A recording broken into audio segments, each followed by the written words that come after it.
Finally ভাইজান আসতে চলেছে অ্যান্ড্রয়েড 17 এমনই কিছু 5টা চেঞ্জেস আপনাদের মধ্যে শেয়ার করবো, যেগুলো হয়তো বা শুনলে আপনি রীতিমতোভাবে সারপ্রাইজ হতে বাধ্য হবেন।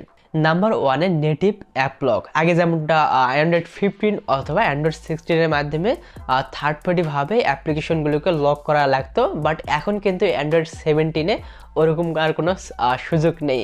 হ্যাঁ, আপনি চাইলে জাস্ট আপনার ফিঙ্গার ইউজ করে বা ফেস ইউজ করে যে কোনো স্পেসিফিক অ্যাপকে লক করে রাখতে পারবেন। এতে করে কোনো ধরনের থার্ড পার্টি অ্যাপ্লিকেশনের প্রয়োজন হচ্ছে না। ব্যাপারটা ইন্টারেস্টিং বলতে পারেন।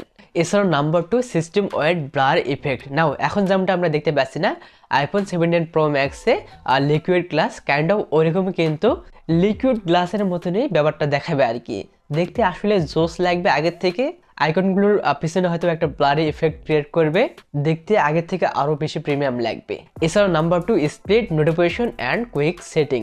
মূলত লেফট সাইড রাইট সাইডে দুইটা আইকন থাকবে, একটার মাধ্যমে পুরো নোটিফিকেশনগুলোকে কন্ট্রোল করা যাবে, দেখা যাবে, আর আরেকটার মাধ্যমে সেটিংসগুলোকে দেখা যাবে। এতে করে হয়তোবা দুই জায়গায় সেপারেটভাবে থাকতেছে, কাস্টমাইজভাবে দ্রুত সময়ের মধ্যে কাজ করা পসিবল হবে। এছাড়া নাম্বার 4 অ্যাডভান্স ডেস্কটপ মোড।